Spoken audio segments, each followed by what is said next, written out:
আমায় একটা কথা বলো, আমাদের দেশে মা লক্ষ্মীর পুজো হয়, অথচ সবচেয়ে ধনী দেশ ইউএসএ। আমরা সরস্বতী পুজো করি, কিন্তু সব থেকে মেধাবী স্টুডেন্ট চায়নাতে। একমাত্র আমাদের দেশে বিশ্বকর্মা পুজো হয়, অথচ বিশ্বের অটোমোবাইল হাব বলা হয় জার্মানি। আমাদের দেশে নদীকে মা বলা হয়, কিন্তু বিশ্বের সব থেকে পরিষ্কার নদ নদী হলো বেলজিয়াম। কেন জানো? আমরা কেবল পুজো করি।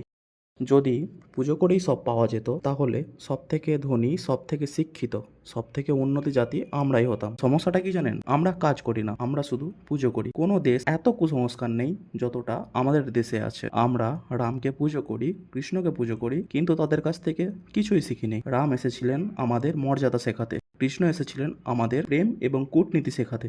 কিন্তু আমরা কি করলাম?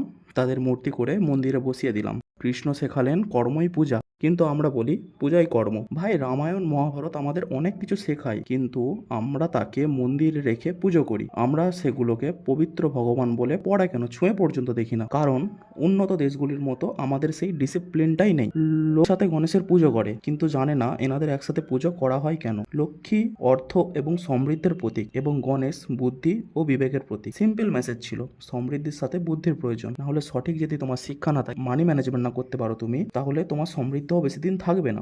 কিন্তু আমাদের তো শুধু টাকা দরকার, তাই না? বুদ্ধি ও বিবেকের সাথে আমাদের পুরনো শত্রুতা। প্রবলেমটা হলো আমাদের দেশে লোকে লজিকের চেয়ে ম্যাজিকে বেশি বিশ্বাস করে। সিদ্ধান্ত আপনার, ভক্তি নাকি শিক্ষা। ভক্তি করা ভালো, কিন্তু অন্ধভক্তি না।